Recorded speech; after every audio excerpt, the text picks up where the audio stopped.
Welcome everyone, this is Gwydion. Today I'm going to be playing Morkin, the Lords of Midnight by Juan Bustamante.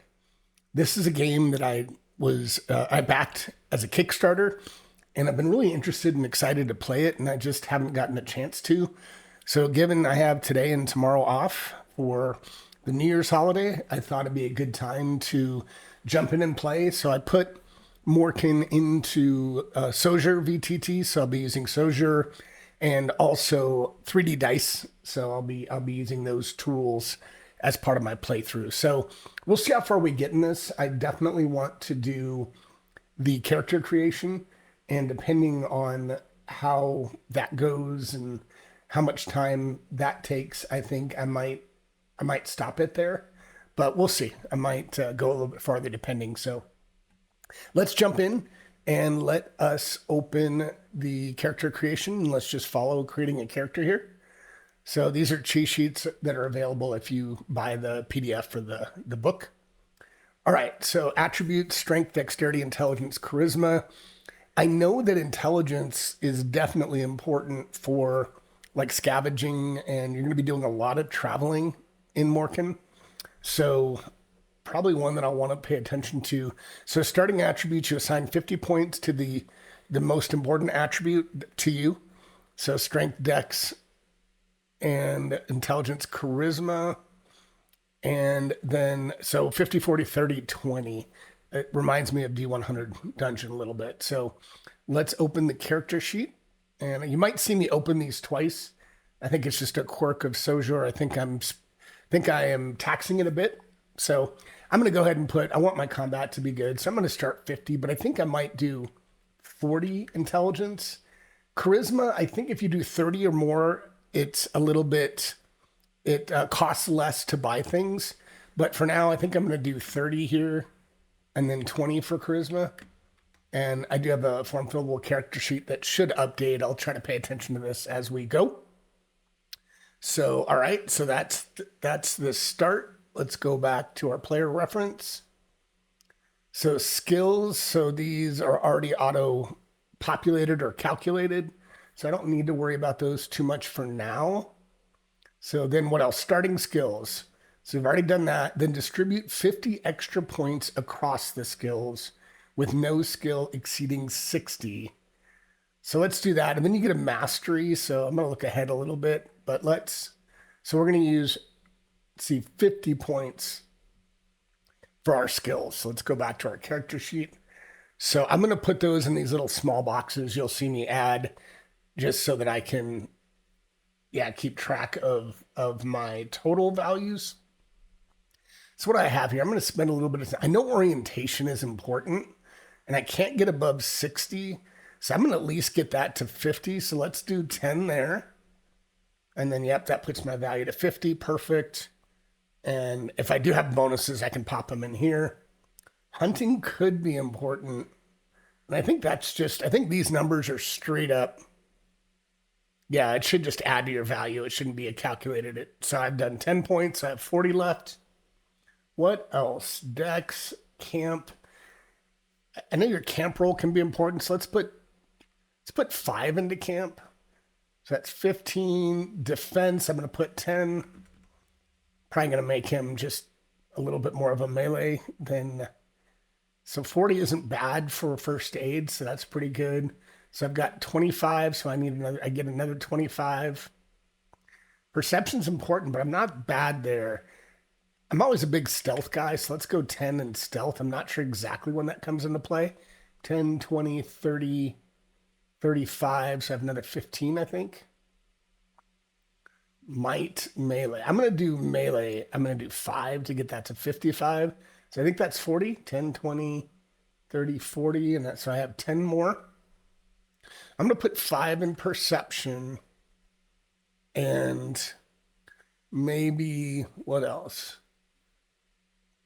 5 into disarm traps, maybe? So that'll be 40. Okay, so I think that's it. So let's go back. I'm going to save this. I need to remember to keep saving.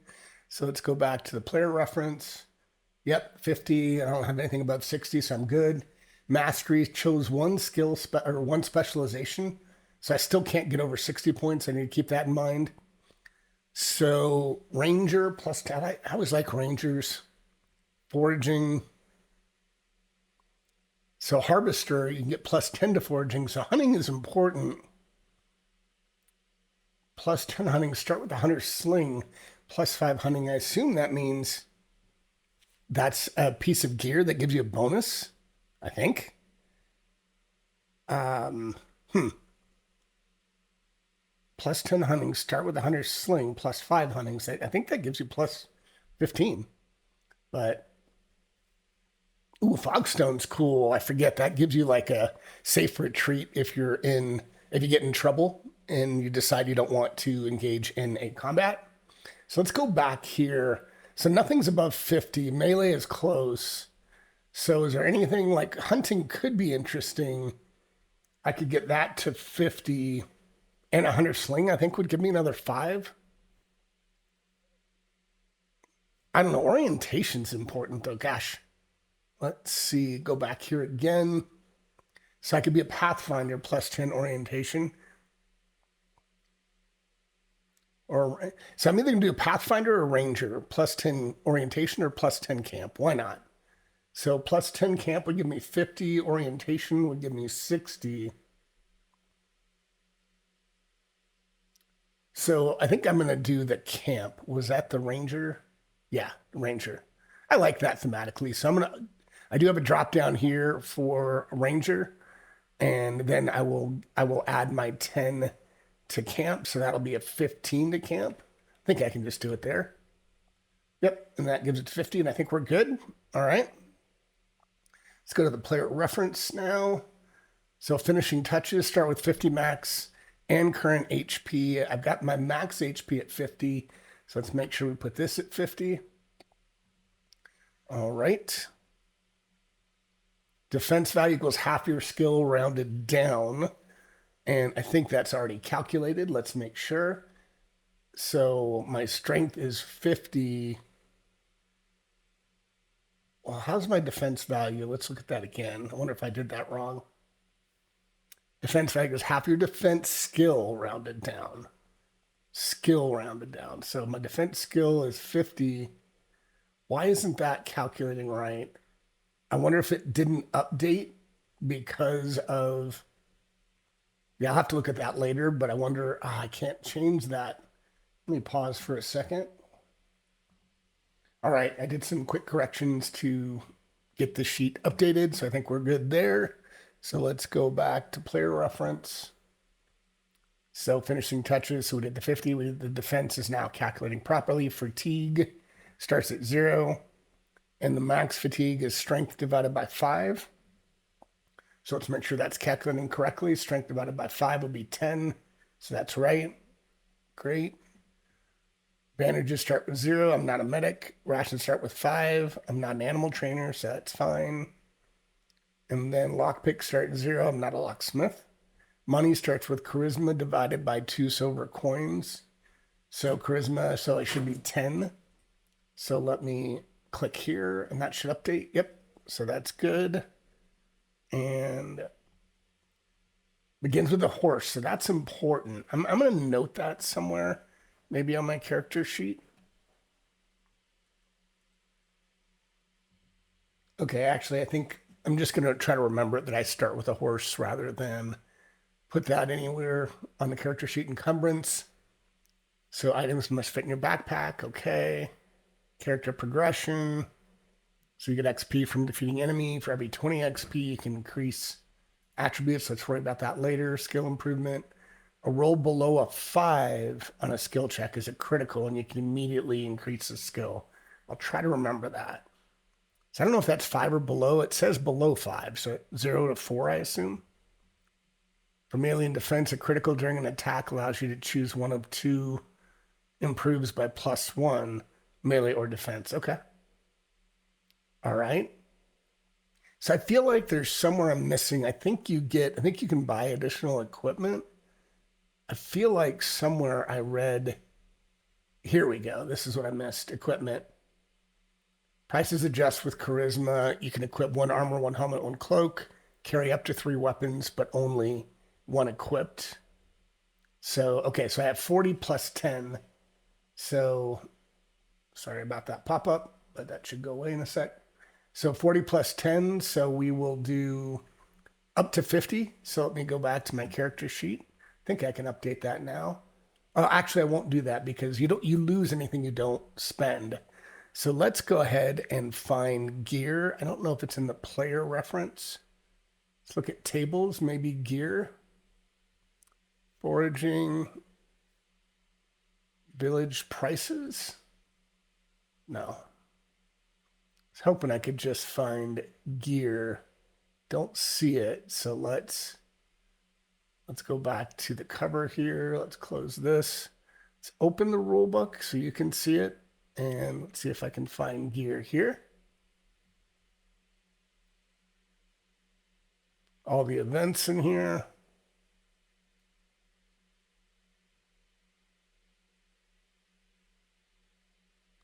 Assume the gear is at the end. Events equipment tables. Okay.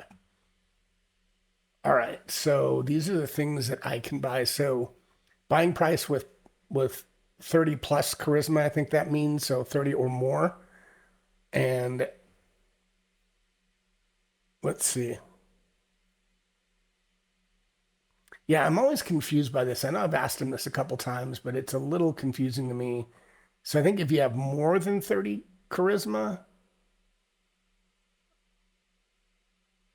I don't know.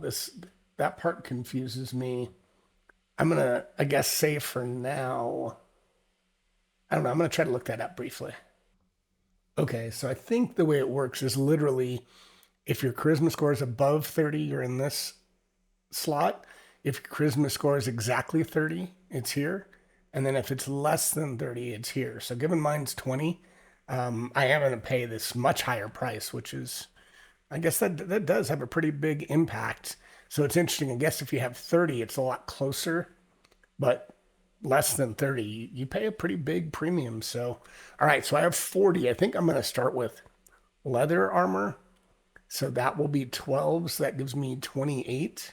So let's go back and mark that. So armor, leather. Why is that not letting me type? That's interesting. Well, let me check that. I can type the helmet. Let me check, see if I have that set up wrong. All right, so you guys are getting to see me troubleshoot my PDF here. So I just had the wrong field set up for this input. So we're going to do leather armor.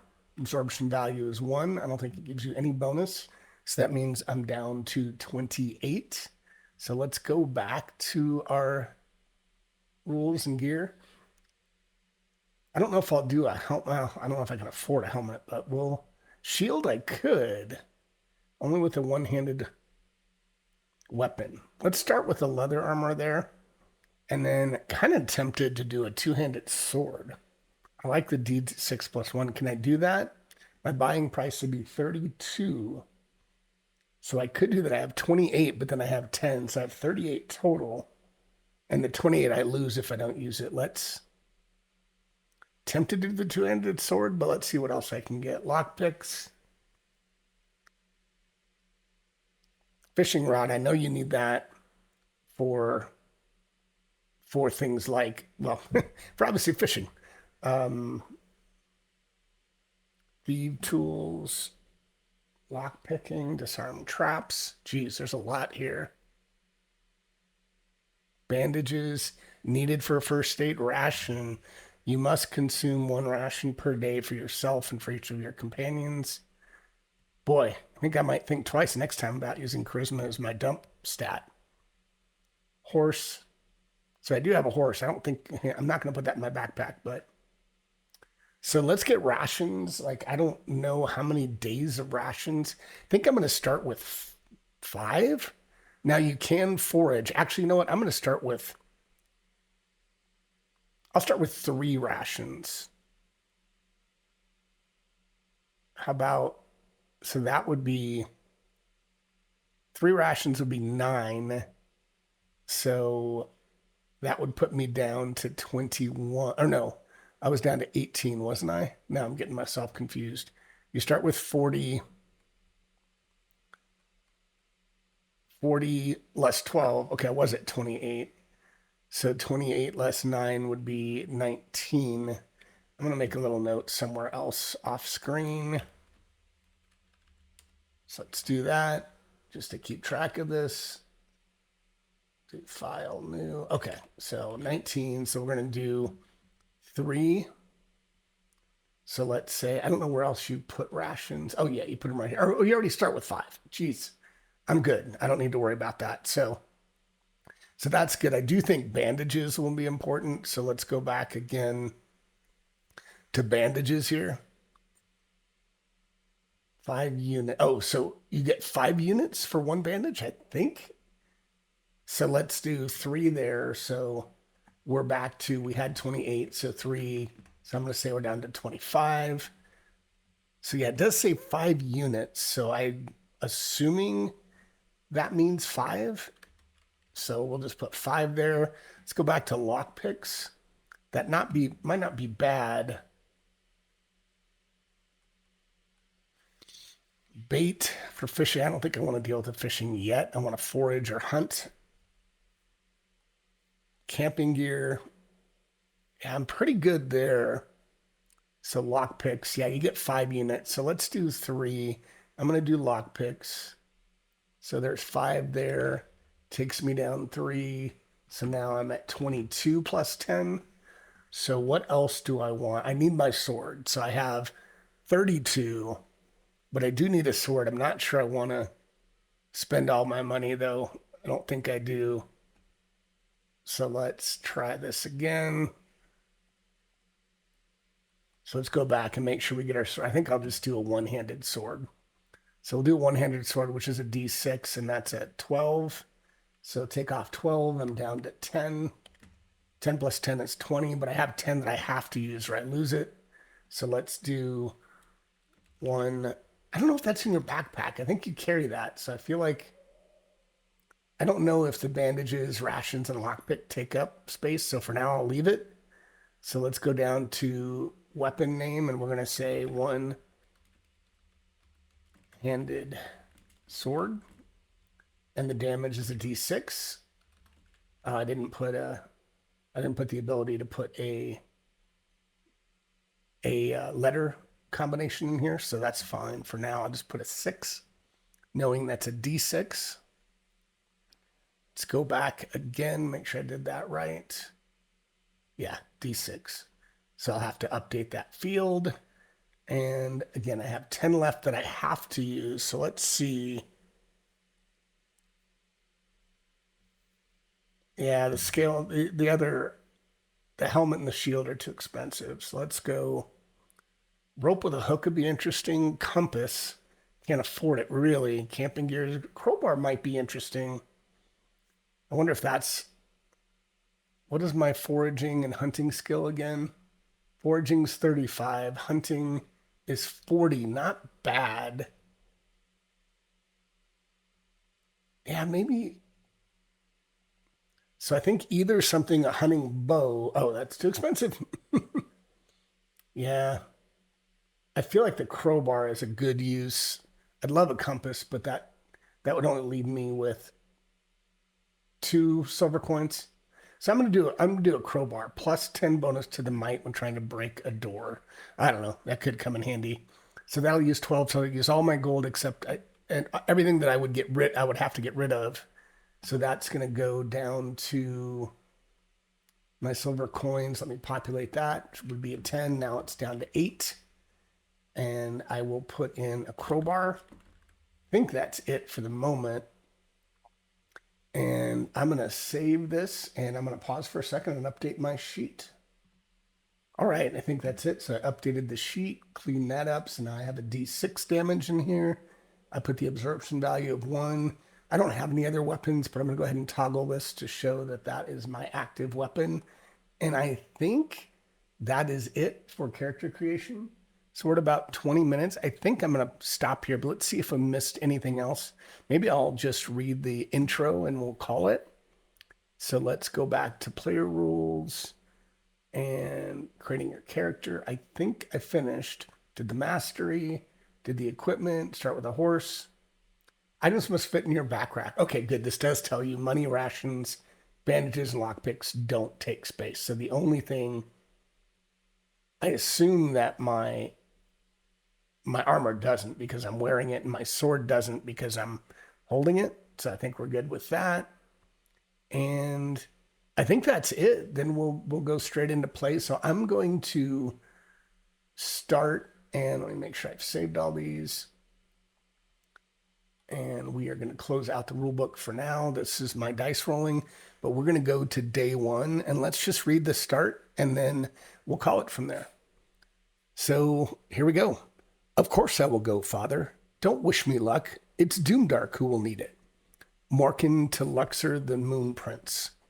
You begin your journey towards the Tower of Doom with the goal of destroying the Ice Crown, the source of Doomdark's power. You are alone, with no army to support you.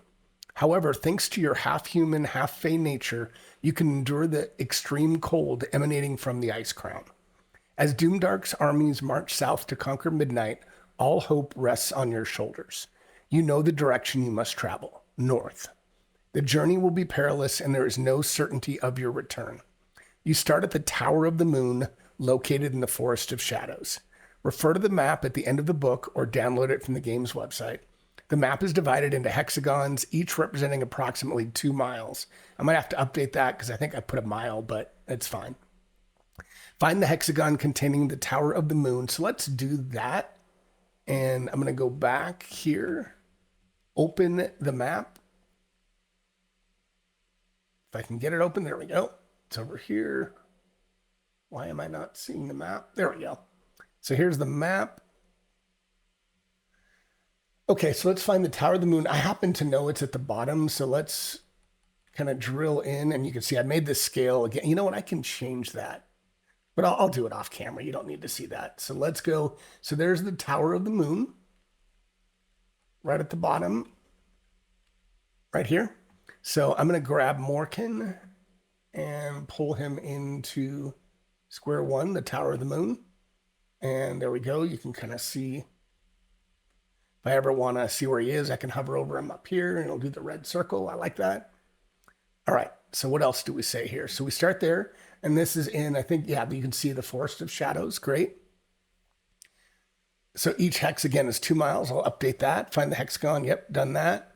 Marked with the number 1 and place a figure. Done that. So it's morning, and a new day has begun. The first thing you'll need to do each day is to check the weather. So why not? We'll just do the very beginning. So we'll go through this here. So roll a d10 on the weather table. So we're going to open our player reference. And I didn't put all the tables into this virtual tabletop. I don't need to, but we're going to find the weather table. So this will have that for reference.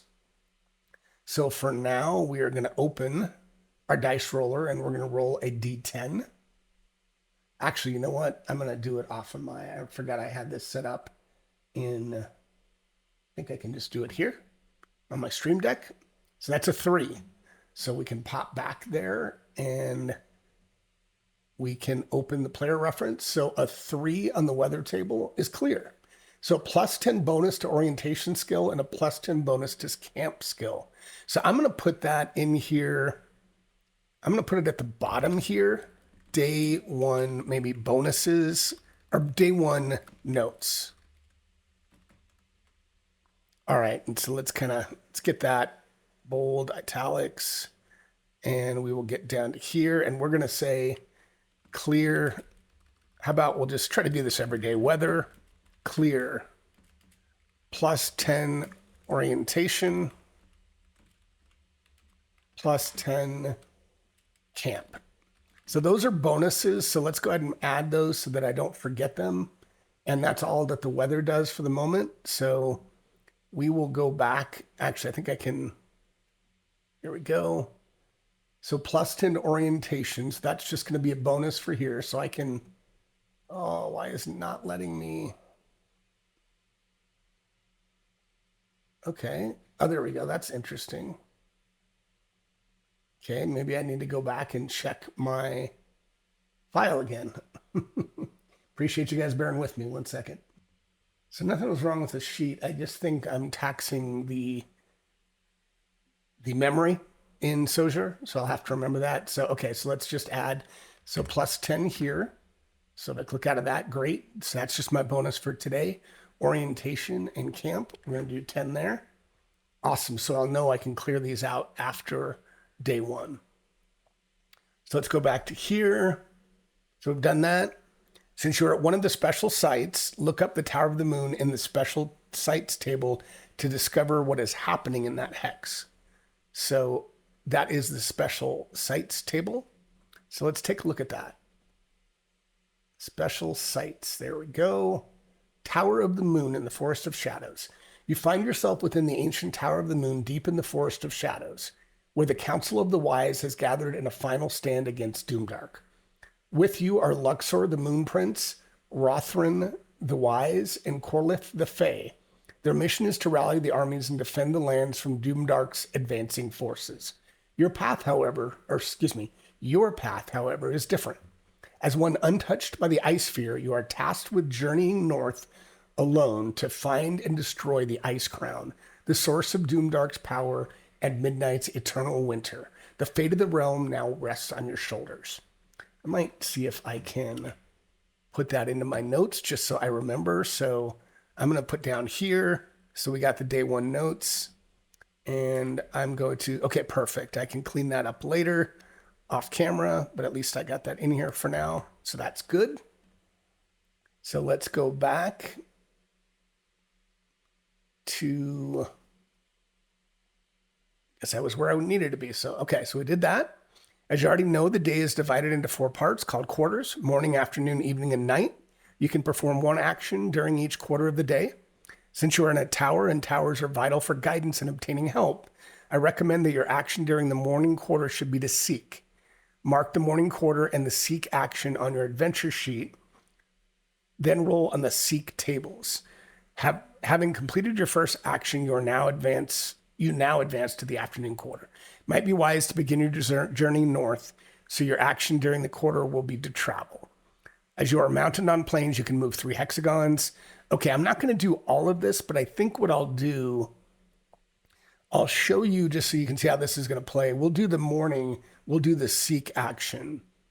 So we'll do the morning quarter. So let's go to our adventure sheet. Pull that up one more time. It should be good. Okay.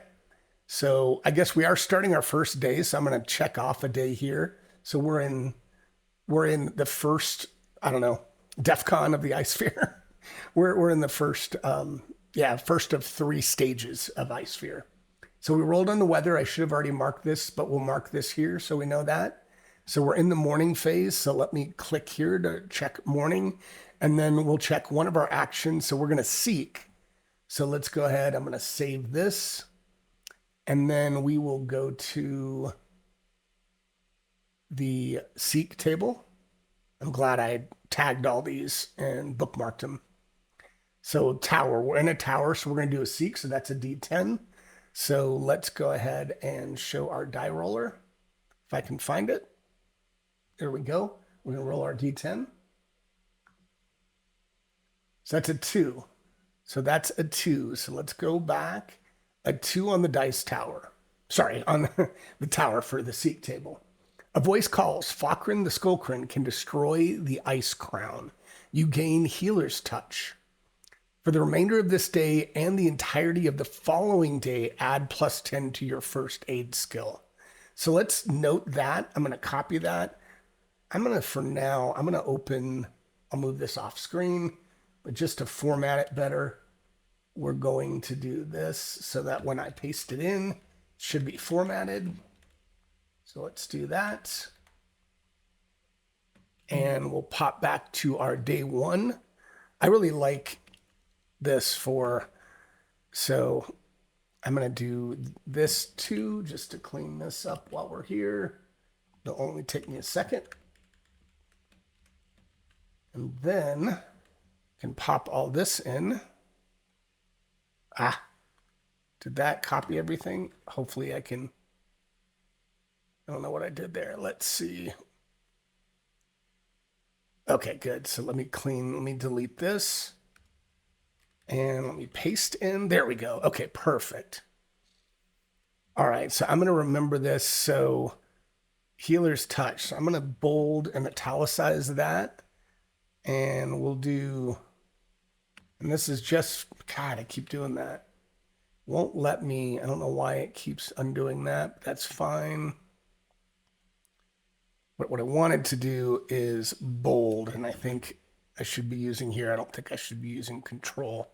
All right, so we're gonna add 10 to our first aid skill. Thanks again for bearing with me for the first session. I'll get better. So first aid skill will be a plus 10. So we'll put 10 in the bonus, and we'll just remember that right now. That's for today and tomorrow. And I've already got that note in my day one. So, and the others are just for the day. So that's good. I've got that. Let's save that. Let's make sure our character sheet is saved, which I think I did. Perfect. The adventure sheet. That's saved. And I think that's all we'll do for day one.